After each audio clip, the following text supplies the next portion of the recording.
Like many of you, I wasn't overly keen on the new jumpy dudes, so I made them my way instead. Hit the music.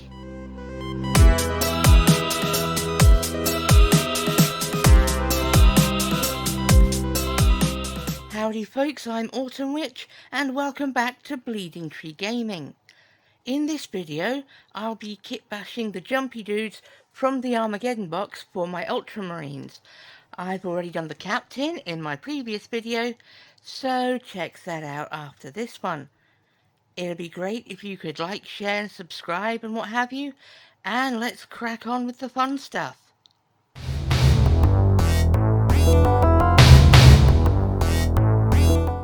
So, I mostly like this chaplain, but I think a chaplain should always have a plasma pistol.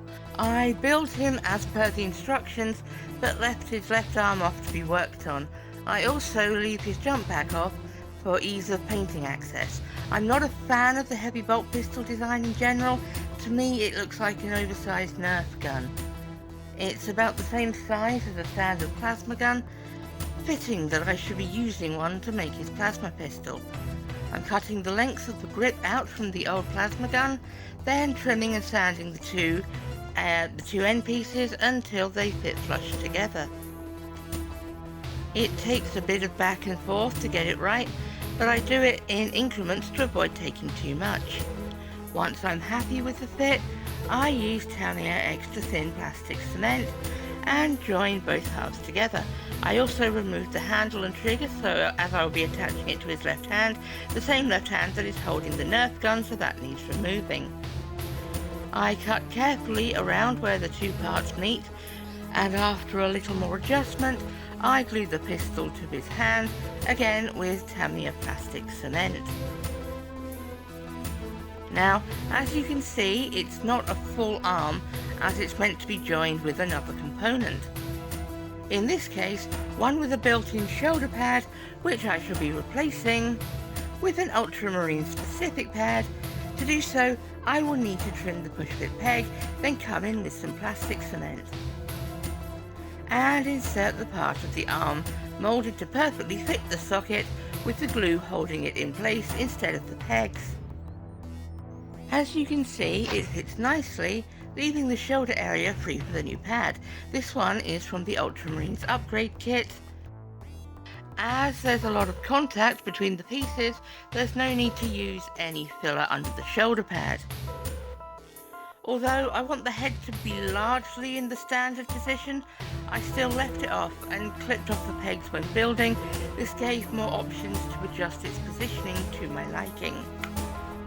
I put the jump pack on, but instead of gluing it, I just used the peg in case I want to remove it to help painting later.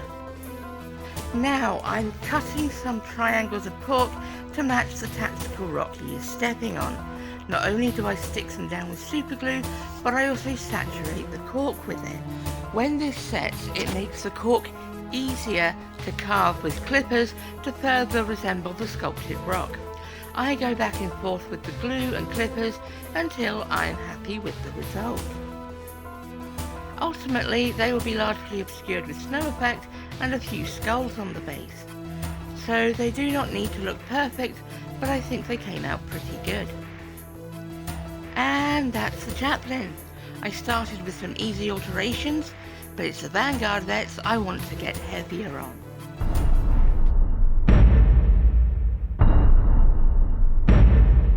Starting with the sergeant, I like his upper pose and lower pose, just not together. It makes him look like he's skipping. I'll save the cool two-handed sword pose for another time and get to clipping arm pegs off for the new weapon options.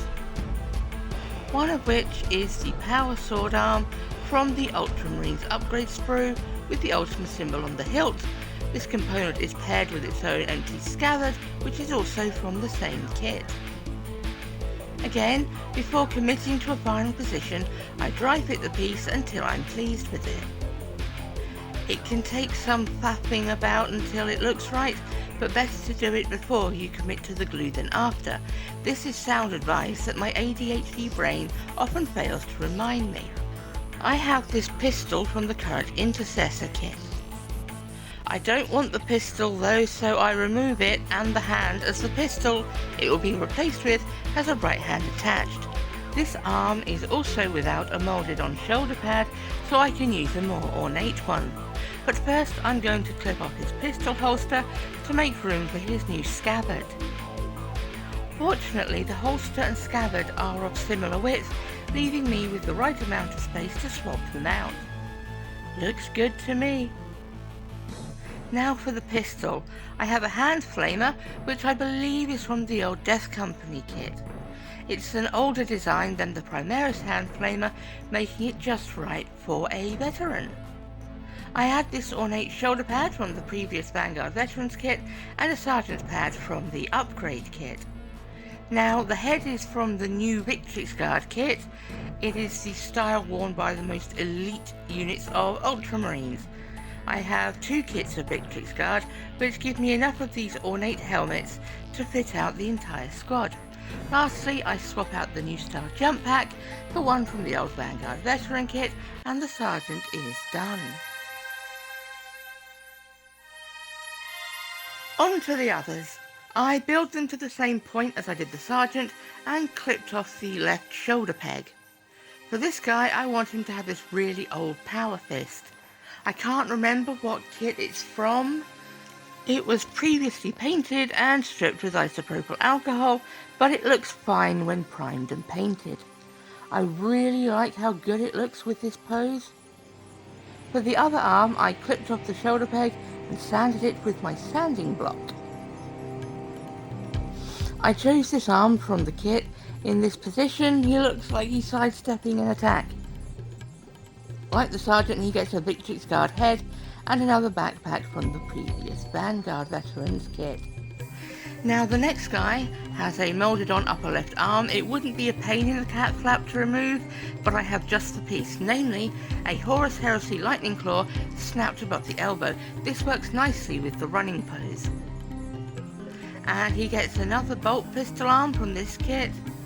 I may replace the bolt pistols when I see what wargear options they get in the new codex, but they'll do for now. I've been burnt predicting wargear choices before. He gets a Victrix Guard head, this time tilted forward to really sell the charge. And finally he gets another backpack from the classic kit.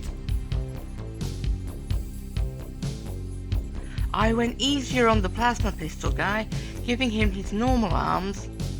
The bulk of the kit bash was giving him another Victrix Guard head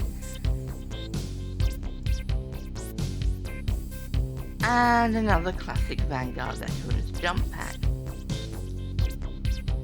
For the final guy, I found a bolt pistol wielding left hand from the Push Fit Assault Intercessors kit.